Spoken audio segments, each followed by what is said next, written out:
Your job is not holding you back. You just need to learn how to manage. For the past 3 years, I have been working as a software engineer full time. After some time, I decided to start an Instagram account to share study and productivity related tips and to grow alongside. A year after that, I started developing my website from scratch and uploaded lots of free and premium digital products. After that, I started a YouTube channel on which I was posting one video every week. So I was juggling a full-time job, Instagram, YouTube, creating digital products, gym, my other hobbies, and a social life along with traveling all at the same time. And I realized I was stuck because I just did not have enough time. The result was that I couldn't completely focus on anything. Each and every sphere of my life was suffering. I wasn't feeling very motivated in my job. I wasn't able to post consistently on my Instagram, wasn't able to release a lot of digital products, and I just stopped YouTube altogether. It took me 1 year of constant struggling to figure out how I can maintain this balance between my full-time job and my life. And the results have been showing. I have been able to post much more consistently on my Instagram, have been uploading 1 to 2 videos a week on my YouTube, have been traveling, hitting the gym regularly, all while doing amazing at my job. So in this video, I'm going to share with you what I did differently that helped me maintain this balance between my full-time job and my life, and that too without burning out, in 6 different steps. So let's get started. Step number 1 is the realization. It is the realization that you are stuck, that you need to manage your time better, or you just realize that you are currently doing something wrong and you need to work on some other things so that you're able to maintain a balance. Or you might not feel fulfilled in your life and are completely bored of your routine. For example, you feel that all you do is get up, get ready, have your breakfast, go to work, then come back home, maybe hit the gym or read or do something that you love, and then fall asleep and repeat. So this is something that you want to change. Realization is a very crucial step because you realize that something is wrong and that you need to improve your life. That is, you have the realization that you want to get out of this cycle. And so now we can move on to step 2, which is analyze. Now let's analyze what you need to do in a given week. That is, what are the things that you need to do on a daily basis, which are your non-negotiables. This might look like 8 hours of work, you can add your commute time on top of it, then 2 to 3 hours in your eating, or 8 hours of sleeping and your night routine, or 1 hour hobby, whatever it is. It might look different for different people. So write down what are your non-negotiables. Now let's see how you are currently spending your days. This will help you understand and get a clearer idea of what are the different activities that you do in a day and things that you need to work upon or what is wasting your time. So just spend a day normally and keep on writing whatever you're doing in a particular day. For example, you're eating, you're watching YouTube, anything. And it is even better if you include timestamps along with it, so that you get a very clear idea of how many hours of a particular day you are spending on a particular activity. So you can write down from, for example, 8 to 9 I had my breakfast and then I went to work, or when I came back 5 to 6 p.m. I was on my Instagram, or how much time I spent in commute. Be very specific and detailed while doing this. And I would highly recommend you to do this for a week because it will give you more data to analyze. Now that you have your list, it is time to move to the next step, your step number 3, which is setting your goals. Now that you know how you're spending your days, before analyzing it, you need to understand what are your goals. So ask yourself this question: what is important to you? What are you working towards to accomplish? For example, your goals can look like be able to do 10 pull-ups, that is something fitness related, or quit my job, which can be something business related, or read more, which is something which is hobby related or your lifestyle related. Now you need to write down what all you need to do in order to accomplish a particular goal. That is, break it down. Break down your goal into some habits that you can do on a daily basis that will move you towards your goal. For example, if your goal was to be able to do 10 pull-ups, then you can create a habit of hitting the gym every single day. Or if your goal was to read more, then you can write a goal of read at least 20 or 25 minutes before you go to bed on a single basis, on a daily basis. Make sure that all of your goals that you are writing or your habits that you're writing are very realistic. For example, you should not be having this goal of, suppose, hit 10,000 subscribers on YouTube, because it is something which is not in your hand.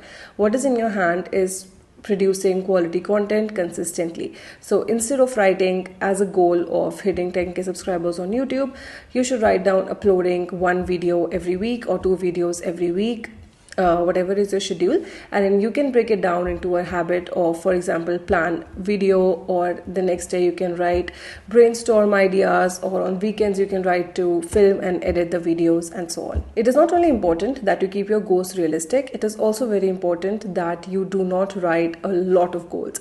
That is, just don't fill up your sheet. This is because you won't be able to focus on a lot of goals, on a lot of things at once, and when you will break down those goals into different habits, you will notice that your entire day is filled up with different habits that are pushing you towards different goals, and thus again you will realize that you don't have time to complete each of those habits because you won't, and it will just lead to a complete burnout. So now that you have your goals and you know how you want to spend your weeks, and you have divided those goals into different habits, and you have your whole week laid out in front of you, the next step is to prioritize, eliminate, and optimize. So now take out the list that you made in step number 2 of how you are spending your days and analyze it.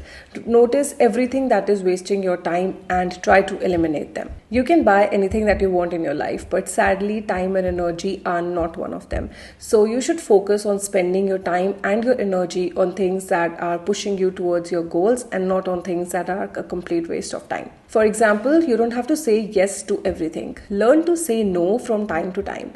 You do not have to be everywhere with everyone. If there is a certain plan or a certain event that is not aligning with your schedule, or you just don't want to go, just simply say no instead of being a people pleaser all the time. The other thing that wastes your time the most is mindless scrolling on Instagram and binge watching TV shows. We all have 24 hours in a day. You do not want those 24 hours to be spent in doing things that absolutely don't matter at all.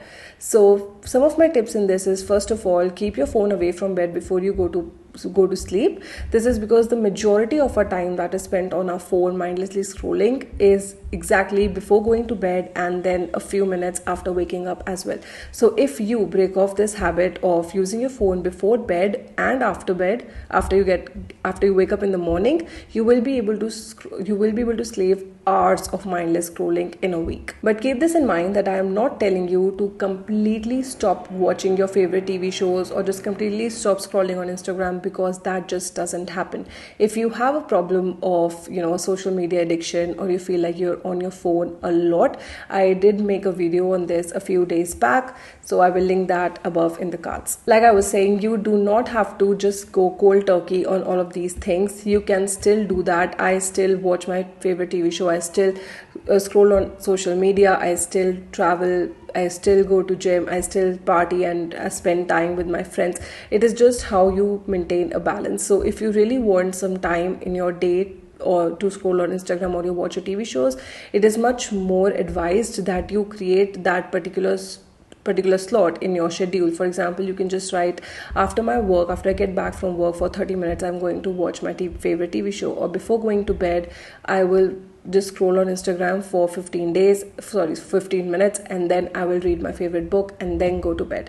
So if you just keep some specific time of your day for these activities, you know that you won't be just picking up your phone randomly in the middle of the day, because you know that you have a fixed time set up for that in the evening or whenever it is. Now let's see how you can optimize. Now, for example, you have a commute time of 2 hours. You can utilize this commute time in doing things like studying, or you can watch a certain video of any skill that you are learning. So instead of just sitting idly while doing your commute, you can utilize that time to do something that you generally don't find a lot of time doing in your day. Now, the other thing that you can optimize is creating content. Now, if you're also a content creator and you are spending 1 to 2 hours every single day in creating content, you are wasting a lot of time.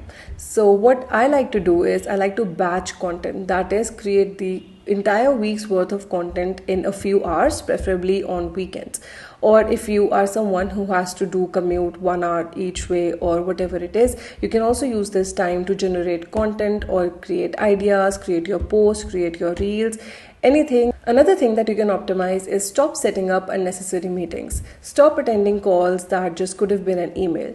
But of course, if it is highly important for you to be in that call, what you can do is multitask. So what I do is, if I'm in a call that is not really that important for me and I'm just there for attendance purposes, I just simply create content on side by side, and thus this multitasking really helps me save quite a number of hours in a week. You can also create more time for you to do things that you want to do by delegating.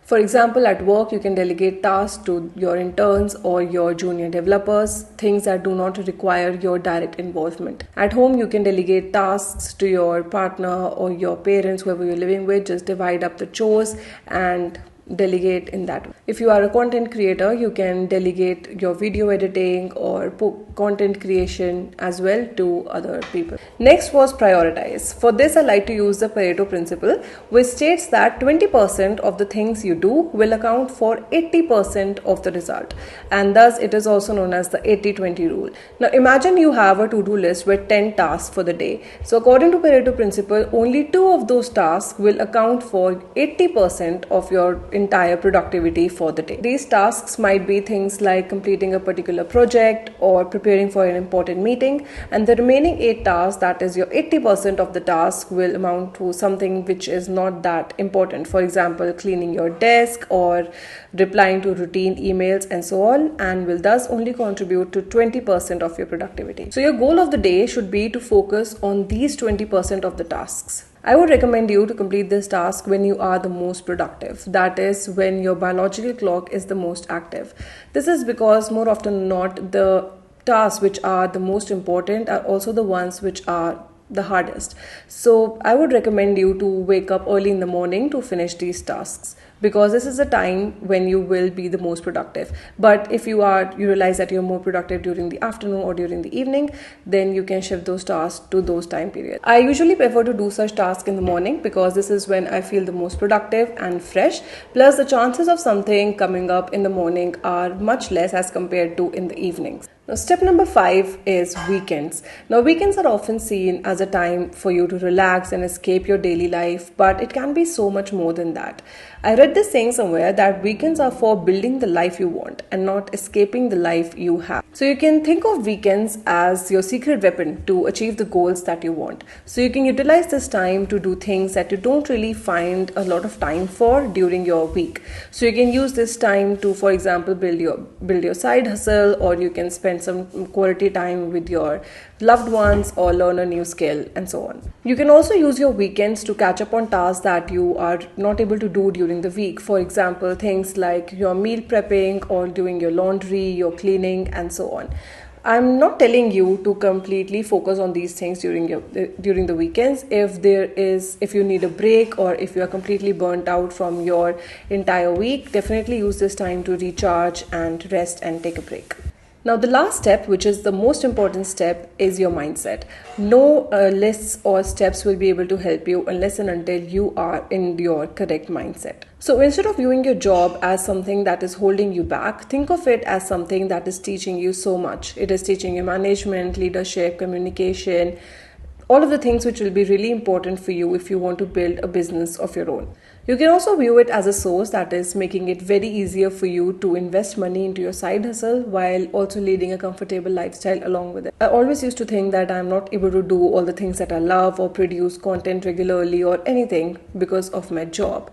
But the problem was not the job, it was me. And thus it is very important for you to develop the right mindset so that instead of crying, you focus that energy into building the life that you want. So managing a full-time job and your life is not impossible. It is hard, but it can be achieved by following certain strategies. I really hope that these steps help you, and I will see you in my next video.